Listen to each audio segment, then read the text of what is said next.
오늘의 말씀은 다니엘서 5장 13절부터 23절까지 말씀입니다. 한 절씩 교독하겠습니다. 이에 다니엘이 부름을 받아 왕의 앞에 나오매 왕이 다니엘에게 말하되 내가 나의 부왕이 유다에서 사로잡아온 유다 자손 중에 그 다니엘이냐? 내가 내게 대하여 들은즉 내 안에는 신들의 영이 있으므로 내가 명철과 총명과 비상한 지혜가 있다 하도다. 지금 여러 지혜자와 술객을 내 앞에 불러다가 그들에게 이 글을 읽고 그 해석을 내게 알게 하라 하였으나 그들이 다 그 해석을 내게 보이지 못하였느니라. 내가 내게 대하여 들은즉 너는 해석을 잘하고 의문을 푼다 하도다. 그런즉 이제 내가 이 글을 읽고 그 해석을 내게 알려주면 내게 자주색 옷을 입히고 금 사슬을 내 목에 걸어주어 너를 나라의 셋째 통치자로 삼으리라 하니. 다니엘이 왕에게 대답하여 이르되 왕의 예물은 왕이 친히 가지시며 왕의 상급은 다른 사람에게 주옵소서. 그럴지라도 내가 왕을 위하여 이 글을 읽으며 그 해석을 아뢰리이다. 왕이여 지극히 높으신 하나님의 왕에 붙인 느부갓네살에게 나라와 큰 권세와 영광과 위엄을 주셨고 그에게 큰 권세를 주셨으므로 백성들과 나라들과 언어가 다른 모든 사람들이 그의 앞에서 떨며 두려워하였으며 그는 임의로 죽이며 임의로 살리며 임의로 높이며 임의로 낮추었더니 그가 마음이 높아지며 뜻이 완악하여 교만을 행함으로 그의 왕위가 패한 바 되어 그의 영광을 빼앗기고 사람 중에서 쫓겨나서 그의 마음이 들짐승의 마음과 같았고 또 들나귀와 함께 살며 또 소처럼 풀을 먹으며 그의 몸이 하늘 이슬에 젖었으며 지극히 높으신 하나님이 사람 나라를 다스리시며 자기의 뜻대로 누구든지 그 자리에 세우시는 줄을 알기에 이르렀나이다. 벨사살이여 왕은 그의 아들이 되어서 그것을 다 알고도 아직도 마음을 낮추지 아니하고 함께 옵니다. 도리어 자신을 하늘의 주제보다 높이며 그의 성전 그릇을 왕 앞으로 가져다가 왕과 귀족들과 왕후들과 후궁들이 다 그것으로 술을 마시고 왕이 또 보지도 듣지도 알지도 못하는 금, 은, 구리, 새, 나무, 돌로 만든 신상들을 찬양하고 도리어 왕의 호흡을 주장하시고 왕의 모든 길을 작정하시는 하나님께는 영광을 돌리지 아니한지라. 아멘. 지금까지 나온 5장의 스토리는 대략 이렇죠. 바벨론의 벨사살 왕이 1000명이 넘는 VIP들을 초청해서 거나하게 술잔치를 벌립니다. 그리고 그 술잔치에서 하나님의 성전에서 가져온 집기들을 자기 술잔으로 그리고 안주, 쟁반으로 사용하면서 하나님을 모독하죠. 이 바벨론 도성은 이미 메데 페르시아 군에 의해서 완전히 포위되어 있습니다. 이 국군이 풍전등화와 같은 그런 위기 상황이었지만 아랑곳하지 않고 정치적 위세를 드러내기 위해서 벨사살이 파티를 강행했고요. 결국 그곳에서 하나님의 지엄한 경고를 받게 되죠. 그런데 이게 머리 나쁜 애들은 끝까지 안 좋아요. 이게 하나님께서 경고를 보내시는 거죠. 너희 녀석 가만히 두지 않겠다라고 말씀하시는데 이 우둔한 벨사살과 그의 측근들은 하나님의 메시지를 이해할 수도 없습니다. 무슨 말인지도 알 수가 없어요. 아무것도 알 수가 없죠. 큰 두려움에 덜덜덜 떨고만 있는 거예요. 그때 태우가 나타나서 다니엘을 소개합니다. 그리고 완전히 그거죠. 다니엘은 살아있는 전설이죠. 그죠? 전 국무총리였던 다니엘이 나타나면서 오늘의 본문이 시작되는 거죠. 이때 당시에 다니엘의 나이가 한 83세 정도로 추측을 합니다. 15살의 나이에 바벨론에 끌려왔어요.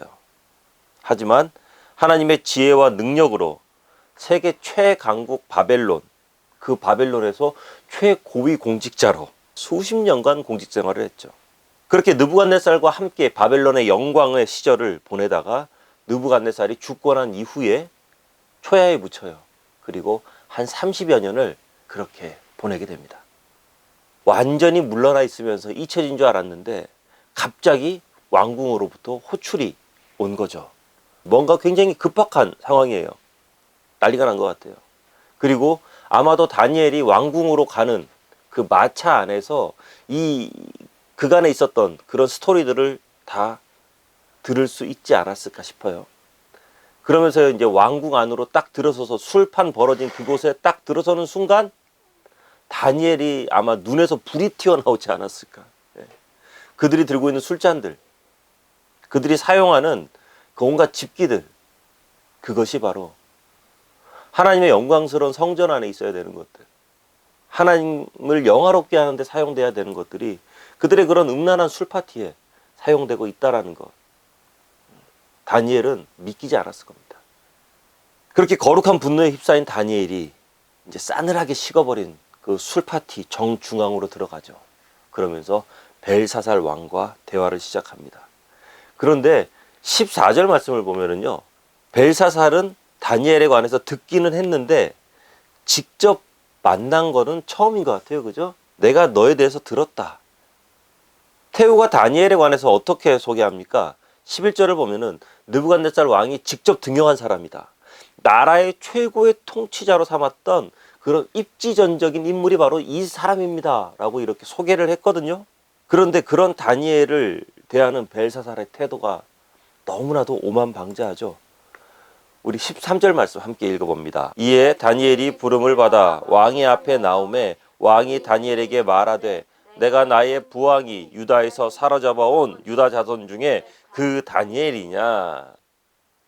한마디로 그거죠. 네가 잘나봐야 얼마나 잘났어요. 예? 어차피 우리 조상들에 의해서 멸망당한 나라의 포로 출신 아니냐. 예. 그 얘기입니다.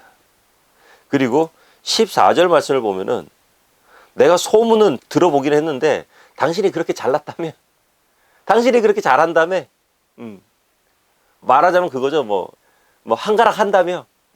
자, 한번 해봐요. 한번 해봐요. 팔짱 딱 끼고 말하고 있는 거죠.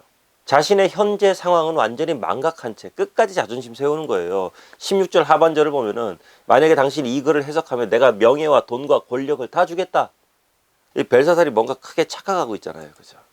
다니엘을 마치 내 나라에서 은퇴한 공직자, 옛날에 좀 한가락했던 그런 영감님, 뒷방 영감님 정도로 부하 다루듯이 마음대로 다니엘을 다루고 있어요. 하지만 굉장히 착각이죠. 다니엘은 그 느부갓네살조차도 다니엘을 보면서 야, 너는 내 신하인데 내 신하가 아닌 것 같아. 너는 내 신하가 아니라 너는 하나님의 사람이야. 하나님의 사람인 다니엘, 당시 최고 권력을 가지고 있었던 벨사살이 준다고 약속한 돈과 명예와 권력을 한 방에 거절해버립니다. 우리 17절 읽겠습니다. 다니엘이 왕에게 대답하여 이르되 왕의 예물은 왕이 친히 가지시며 왕의 상급은 다른 사람에게 주옵소서. 그럴지라도 내가 왕을 위하여 이 글을 읽으며 그 해석을 아뢰리이다. 돈 받고 일하잖아요? 그럼 그 사람이 귀속될 수밖에 없어요. 월급 받고 일하면은 회사에서 시키는 대로 해야 됩니다. 그게 세상이잖아요. 내 마음대로 일하고 싶으면요, 회사 나오면 돼요. 나와서 내 회사 차리면 돼요. 그럼 내 마음대로 일해도 돼요.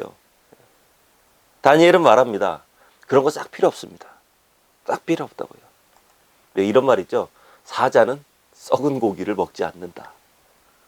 기도의 사람이었던 다니엘은 이미 망해가는 바벨론의 운명을 알고 있었습니다. 허무한 권력과 수많은 적병 앞에서 정신 차리지 못하는 그들의 교만함, 여전히 자신이 최고라고 믿고 있지만 하나님의 권능의 손가락, 그리고 그 글씨 앞에서 한없이 작아질 수밖에 없는 인간 군상들의 나약함을 다니엘은 지금 딱 보고 있는 거예요. 그런 다니엘에게 망해가는 나라의 자주색 옷과 그리고 근과 셋째 통치자 이런 게 무슨 소용이 있겠어요. 왕의 제안을 단박에 거절해 버립니다. 하지만 내가 할 일은 해주겠다라는 거죠. 그런데 꿈을 해석해 주기 전에 이 다니엘, 이 현재의 상황을 절대 그냥 넘어가지 않습니다. 이 참혹한 상황, 이 말도 안 되는 상황, 당신들이 지금 무슨 잘못을 저지르고 있는지는 아느냐라는 것에 대해서 다니엘이 다시 한 번 더 탁 찝어주죠. 분노에 찬 다니엘의 일갈이 이어지는데요. 18절부터 23절인데 조금 길어요. 그런데 우리 함께 한번 읽어보면 좋겠어요.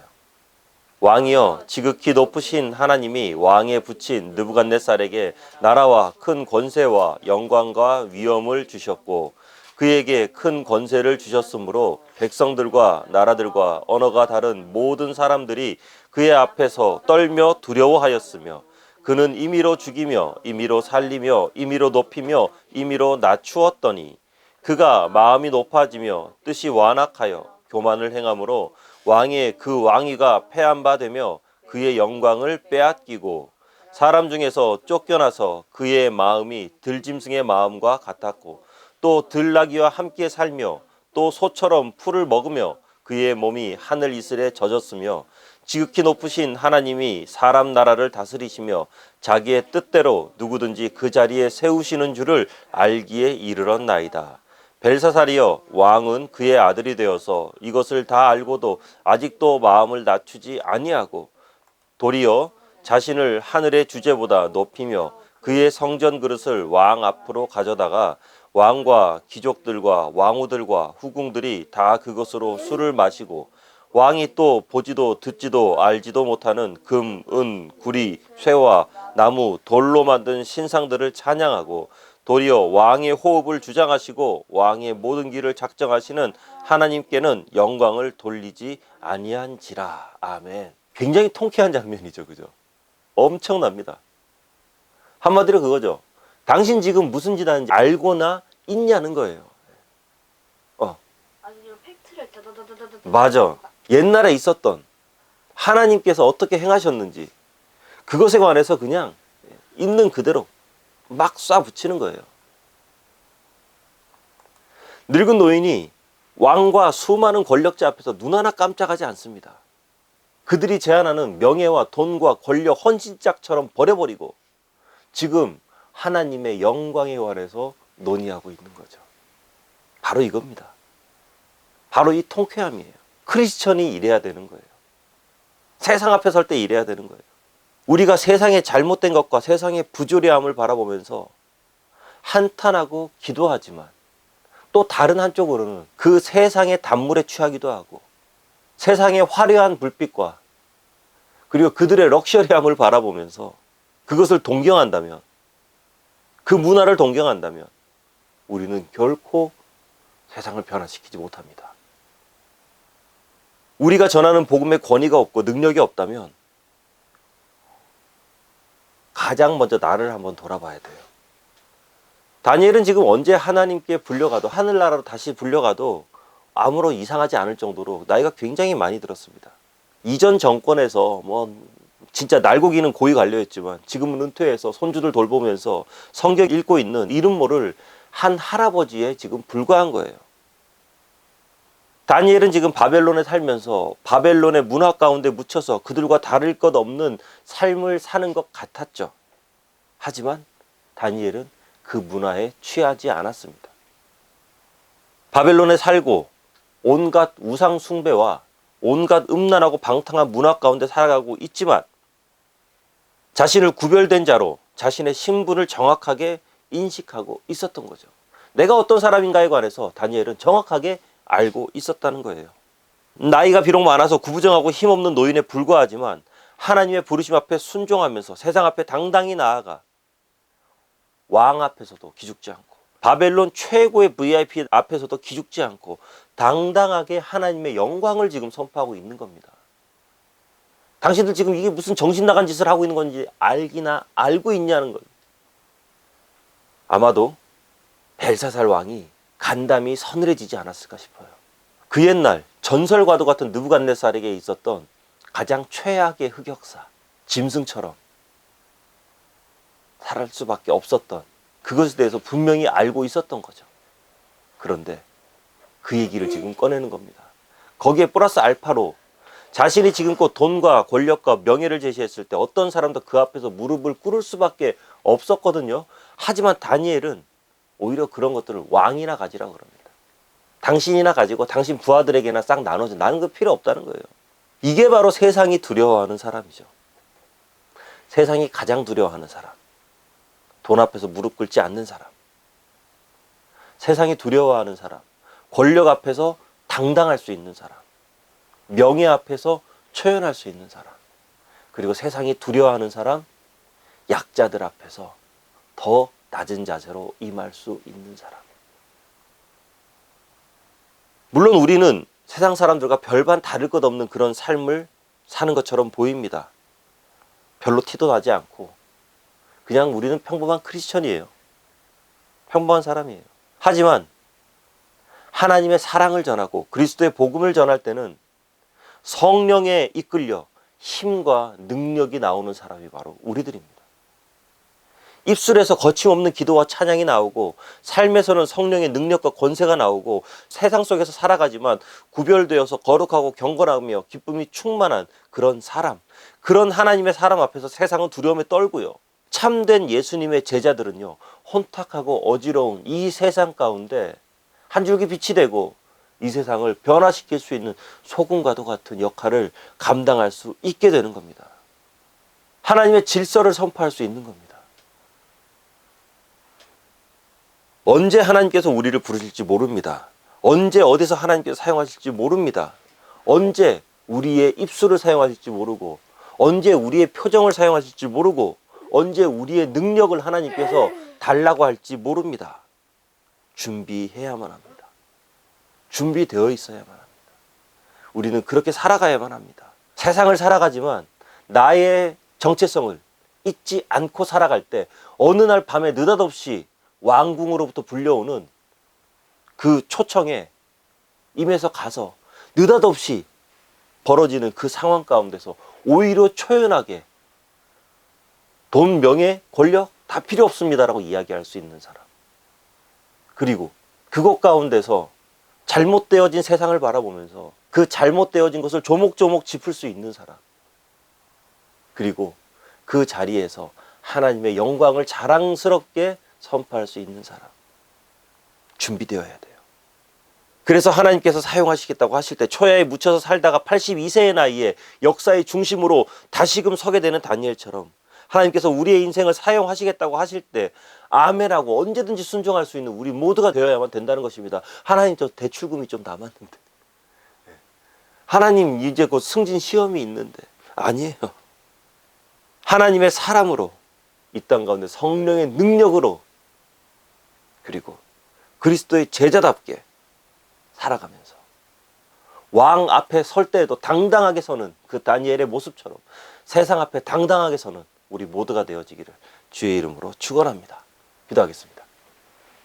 은혜가 많으신 아버지 하나님, 어느 날 갑자기 닥쳐온 시험에 다니엘은 오히려 의연하고 초연하게 세상이 제시하는 것을 거절하며 그 자리 가운데 하나님의 영광을 드높이는 그런 대단한 모습을 보입니다. 하나님, 우리도 이렇게 살게 해주십시오. 하나님, 우리도 이렇게 당당하고 멋있게 살도록 해주십시오. 하나님께서 쓰시겠다고 말씀하실 때 언제든지 사용하실 수 있도록 그렇게 준비하며 살아가는 우리 모두가 되도록 하여 주시옵소서. 예수님 이름으로 기도합나이다. 아멘.